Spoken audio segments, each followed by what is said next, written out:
அண்மை செய்தி. உச்சநீதிமன்றம் அனுமதி அளித்துள்ளது மிகுந்த அதிர்ச்சியையும் வேதனையும் அளிக்கிறது என இபிஎஸ் தெரிவித்திருக்கிறார்.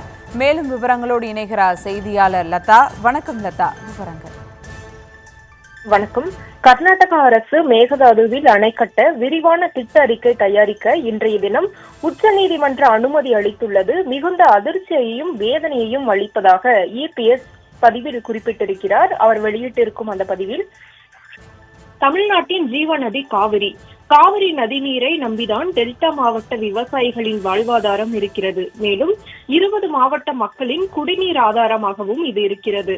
ஆனால் கர்நாடக அரசு மேகதாதுவில் அணை கட்ட விரிவான திட்ட அறிக்கை தயாரிக்க இன்றைய தினம் உச்சநீதிமன்றம் அனுமதி அளித்துள்ளது மிகுந்த அதிர்ச்சியையும் வேதனையையும் அளிக்கிறது என்று இபிஎஸ் குறிப்பிட்டிருக்கிறார். மேலும் தமிழகத்தை பாலைவனமாக்கும் கர்நாடக அரசின் முயற்சிக்கு எதிர்ப்பு தெரிவித்து உச்சநீதிமன்றத்தில் கடுமையான வாதங்களை வைக்காமல் இந்த தீர்ப்புக்கு வழிவகுத்த திமுக அரசின் முதலமைச்சருக்கு கடும் கண்டனத்தை தெரிவித்துக் கொள்கிறேன் என்றும் கண்டனங்களை பதிவு செய்திருக்கிறார். மேலும் மேகதாதுவில் அணை கட்டப்பட்டால் காவிரியில் உள்ள நம் உரிமைகள் அனைத்தும் பறிக்கப்படும் என்று ஏற்கனவே அதிமுக சார்பில் கடும் எதிர்ப்பு தெரிவிக்கப்பட்டிருந்தது என்றும், காவிரி மேலாண்மை ஆணையத்தின் 28வது கூட்டம் டெல்லியில் கடந்த 2024ஆம் ஆண்டு ஜனவரி 2ஆம் தேதி அன்று நடைபெற்ற பொழுது அந்த கூட்டத்தின் விவாத பொருளில் மேகதாது அணை விவகாரத்தை காவிரி ஒழுங்காற்று குழுவில் கர்நாடகம் கோரிய போதே திமுக அரசு வாய் மூடி